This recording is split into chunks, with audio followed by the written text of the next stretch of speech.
नमस्कार, बीकेसी गुरु क्लासेस में आपका स्वागत है। आज हम पढ़ेंगे कक्षा 12वीं भूगोल से भूगोल के 120 अति महत्वपूर्ण वस्तुनिष्ठ प्रश्न। तो शुरू करते हैं परीक्षा की दृष्टि से अति महत्वपूर्ण प्रश्न और सबसे पहले नंबर पर हम लेते हैं वस्तुनिष्ठ में। हमारा है भारत में सबसे पहली जनगणना कब की गई। तो सबसे पहला नंबर है भारत में सबसे पहली जनगणना कब की गई, तो 1872 ईस्वी में की गई। फिर दूसरे नंबर का प्रश्न है भारत का सबसे अधिक जनसंख्या वाला राज्य कौन सा है। तो 2011 की जनगणना के अनुसार भारत का सर्वाधिक जनसंख्या वाला राज्य उत्तर प्रदेश है, जो कि हम जानते हैं। फिर आगे तीसरे नंबर पर है भारत में संपूर्ण जनगणना कब की गई थी। 1872 में जरूर की गई थी, पर संपूर्ण जनगणना का जब प्रश्न आएगा तो आप देखिएगा 1881 ईस्वी में की गई थी। फिर आगे है मानव भूगोल का उपक्षेत्र है। मानव भूगोल का उपक्षेत्र क्या है? संसाधन भूगोल। फिर आगे है पांचवा नंबर का किस राज्य का जनसंख्या घनत्व सर्वाधिक है। पश्चिम बंगाल राज्य का जनसंख्या घनत्व सर्वाधिक है। जनसंख्या घनत्व मतलब प्रति वर्ग किलोमीटर में रहने वाली जनसंख्या, जनसंख्या घनत्व कहलाती है। अर्थात ज्यादा भीड़ जहां पर प्रति वर्ग किलोमीटर में रह रही है वो जनसंख्या घनत्व। अधिक जनसंख्या वाला राज्य उत्तर प्रदेश जरूर है, पर जनसंख्या घनत्व में पश्चिम बंगाल को हम लेंगे। फिर आगे है छठवां नंबर भारत में विशालतम भाषाई समूह क्या है। भारतीय आर्य भाषाई समूह विशालतम है। फिर आगे सातवां नंबर है भारत का जनसंख्या घनत्व कितना है। 2011 की जनगणना के अनुसार 382 व्यक्ति प्रति वर्ग किलोमीटर भारत का जनसंख्या घनत्व है। फिर अगला है तृतीयक क्रियाकलाप किससे संबंधित है। तो सेवा क्षेत्र से संबंधित है। तृतीय क्रियाकलाप किससे संबंधित है? सेवा क्षेत्र से संबंधित है। नौवा है सबसे अधिक उत्प्रवासी हैं उत्तर प्रदेश में। सबसे ज्यादा लोग जो स्थान छोड़कर दूसरे स्थान पर जाते हैं वो उत्तर प्रदेश में हैं। वर्ष 2011-12 में भारत में गरीबी रेखा से नीचे जीवन यापन करने वाले लोगों का प्रतिशत कितना है? 21.9% है। फिर आगे है भारत के किस राज्य में साक्षरता अधिक है। किस राज्य में अधिक है?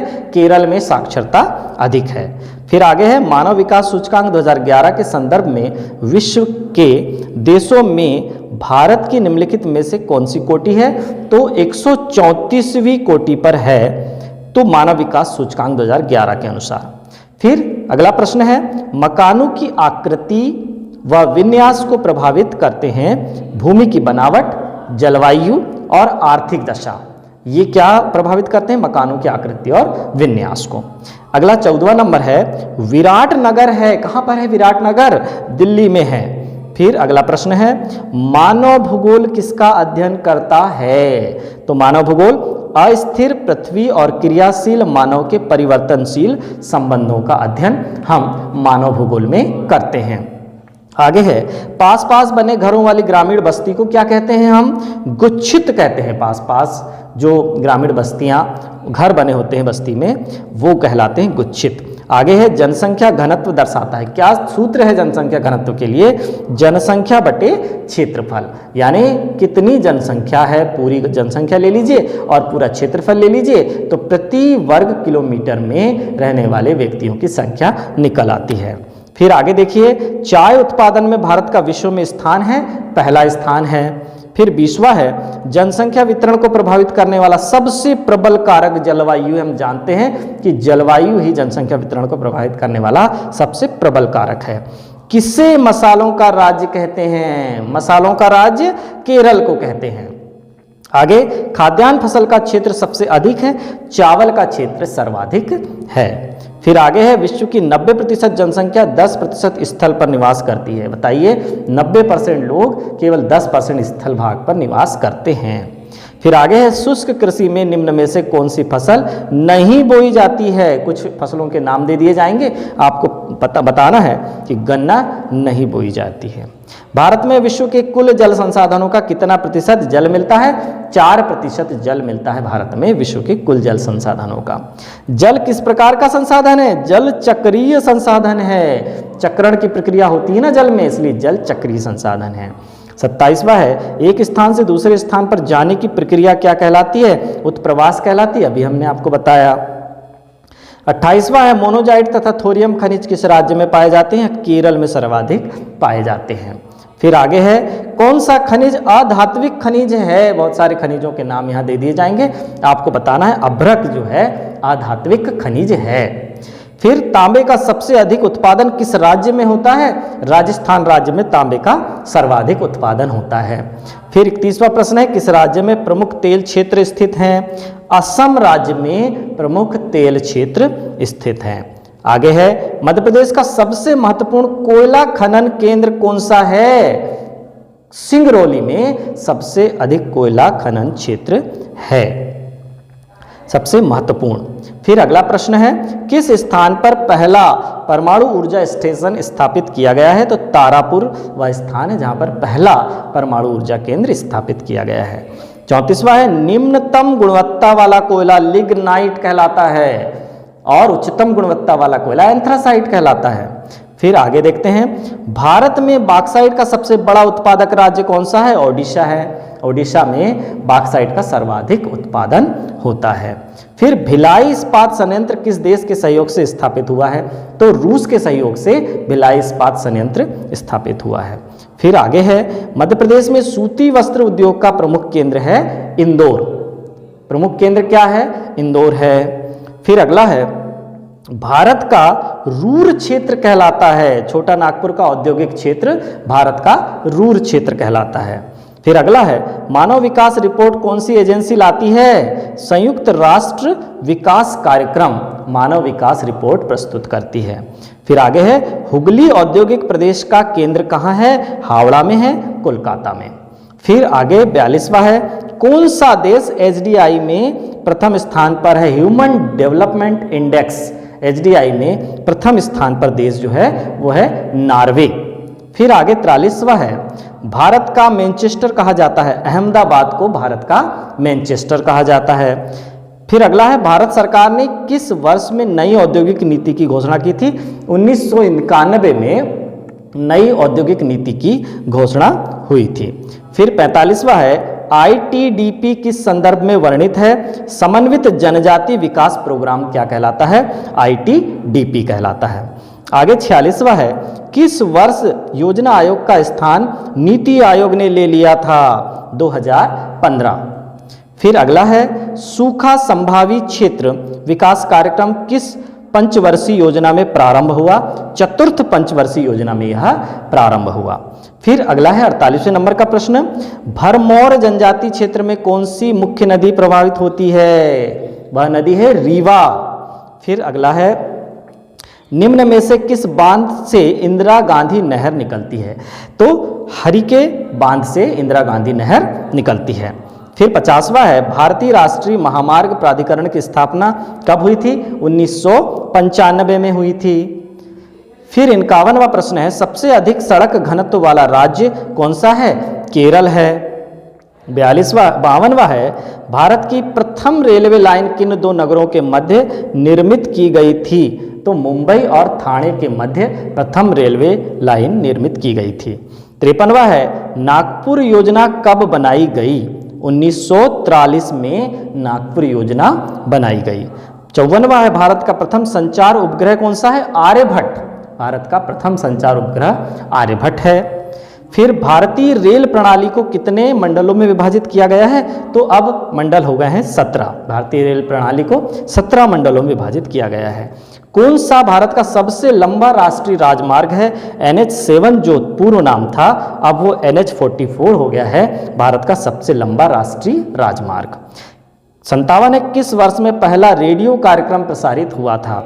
1923 में पहला रेडियो कार्यक्रम स्थापित हुआ था। फिर आगे देखिए राष्ट्रीय जलमार्ग संख्या 1 किस नदी पर तथा किन दो स्थानों के बीच पड़ता है? गंगा नदी पर है और हल्दिया और इलाहाबाद के बीच पड़ता है। फिर आगे भारत की व्यापारिक राजधानी मुंबई है। हम सभी जानते हैं भारत की व्यापारिक राजधानी मुंबई है। भारत के विदेशी व्यापार घाटे की वृद्धि के लिए निम्न में से कौन उत्तरदायी है? तो उत्तरदायी कौन है? पेट्रोलियम उत्तरदायी है। आगे है वर्ष 2016-17 में निर्यात की गई वस्तुओं में सबसे अधिक अंश किस वस्तु का है? तो 16-17 में जो निर्यात की गई थी वस्तु विनिर्मित वस्तुओं का है। फिर 62वां है, भारत का सबसे बड़ा व्यापारिक साझेदार देश कौन सा है? संयुक्त राज्य अमेरिका है हमारा सबसे बड़ा व्यापारिक साझेदार देश। निम्नलिखित में से कौन सा पत्तन कृत्रिम है? कुछ पत्तनों के नाम दे दिए जाएंगे। चेन्नई पत्तन जो है वह कृत्रिम है। फिर आगे, दो देशों के मध्य व्यापार क्या कहलाता है? अंतरराष्ट्रीय व्यापार कहलाता है, क्योंकि दो अलग अलग देश है ना, इसलिए ऐसा व्यापार अंतरराष्ट्रीय व्यापार कहलाता है। 65वां प्रश्न है, कौन सा एक स्थलबद्ध पोताश्रय है? विशाखापट्टनम एक स्थलबद्ध पोताश्रय है। आगे, भारत का अधिकांश विदेशी व्यापार वहन होता है समुद्र और वायु द्वारा। अधिकांश व्यापार कैसे होगा? समुद्र और वायु द्वारा। फिर मनुष्य के लिए कितने डेसिबल की ध्वनि सहनीय है? 60 से 70 डेसिबल तक ध्वनि हम सह सकते हैं, इससे अधिक ध्वनि कर्ण अप्रिय होती है। फिर आगे, शहरी धूम्र कोहरा का क्या कारण है? वायु प्रदूषण धूम्र कोहरा का कारण है। 69वां है, मानव विकास के 3 बुनियादी क्षेत्र कौन से हैं? शिक्षा, स्वास्थ्य और प्रति व्यक्ति आय बुनियादी क्षेत्र हैं। 70वां है, प्रतिकर्ष और अपकर्ष का कारक उत्तरदायी है प्रवास के लिए। प्रवास के लिए क्या उत्तरदायी है? प्रतिकर्ष और अपकर्ष का कारक। फिर आगे 71वां प्रश्न इंपॉर्टेंट देखिए, जपोटा वृक्ष के दूध से क्या बनाई जाती है? च्युइंगम बनाई जाती है जपोटा वृक्ष के दूध से। फिर आगे है, एलिमेंट्स ऑफ ज्योग्राफी पुस्तक के लेखक हैं, कौन है? Finch and Trewartha. आगे है 73वां, सिनकोना की छाल से कौन सी औषधि प्राप्त की जाती है? कौन सी औषधि? कुनैन। मलेरिया के इलाज के लिए इस्तेमाल होती है कुनैन, जो कि सिनकोना की छाल से प्राप्त होती है। आगे 74वां प्रश्न है, मानव भूगोल को सांस्कृतिक भूगोल की संज्ञा दी है कार्ल सावर ने। कार्ल सावर ने मानव भूगोल को सांस्कृतिक भूगोल की संज्ञा दी है। 75वां है, लोगों और पर्यावरण के बीच अन्योन्य क्रिया का सर्वाधिक महत्वपूर्ण कारक क्या है? वो है प्रौद्योगिकी, सर्वाधिक महत्वपूर्ण कारक है। फिर 76वां है, भारत विषय में परिचय प्राप्त होता है, भूगोल विषय में परिचय प्राप्त होता है प्रकृति एवं मानव का। हम भूगोल में किसका परिचय लेते हैं? प्रकृति का और मानव का। फिर आगे देखते हैं, तृतीय क्रियाकलाप के 2 प्रमुख तत्व कौन कौन से हैं? उत्पादन एवं विनिमय। फिर आगे है, मानव भूगोल के प्रमुख क्षेत्र हैं, कौन कौन से मानव भूगोल के प्रमुख क्षेत्र? सामाजिक भूगोल, जनसंख्या भूगोल और आर्थिक भूगोल। 79 में है, प्रकृति एक शक्तिशाली बल पूज्य एवं सत्कार योग्य है, यह कथन संबंधित है संभववाद से संबंधित है यह कथन। 80 प्रश्न है, मानव भूगोल के जन्मदाता कहे जाते हैं रैटजेल। रैटजेल क्या कहलाते हैं? मानव भूगोल के जन्मदाता कहलाते हैं। 81 नंबर पर है, आयात और निर्यात के बीच मूल्य के अंतर को कहा जाता है व्यापार संतुलन। आयात और निर्यात के बीच में जो अंतर होता है मूल्य का, उसे हम व्यापार संतुलन कहते हैं। 82 नंबर का है, विश्व व्यापार संगठन का मुख्यालय कहाँ स्थित है? तो यह मुख्यालय है जेनेवा में। फिर 83वां प्रश्न है, वे काम जिनमें उच्च परिमाण और उच्च स्तर वाले अन्वेषण सम्मिलित होते हैं कहलाते हैं, क्या कहलाते हैं? चतुर्थक साधन के अंतर्गत आते हैं ये।